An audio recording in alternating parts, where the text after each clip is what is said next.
அடிச்சுதான் தான் மாப்பிள்ள. யாரா அவனை அடிச்சா? ஆமா, என்னெல்லாம் அடிச்சா கேட்க யாரா இருக்கா? வாடா.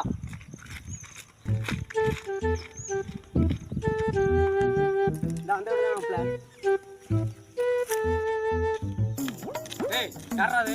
வெளில வாடா. யாரா இது?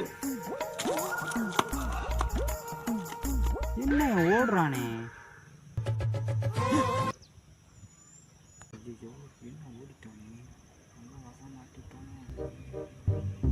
அடிச்ச என்ன டாபா? நான் அப்படிதானே அடிப்போம். நான் என்னடா பண்ண முடியும்? என் அடி நீ பாத்துரு, பார்த்தா பேச மாட்டேன். ஓங்கி அடிச்சா 1.5 டன் வெயிட்ரா.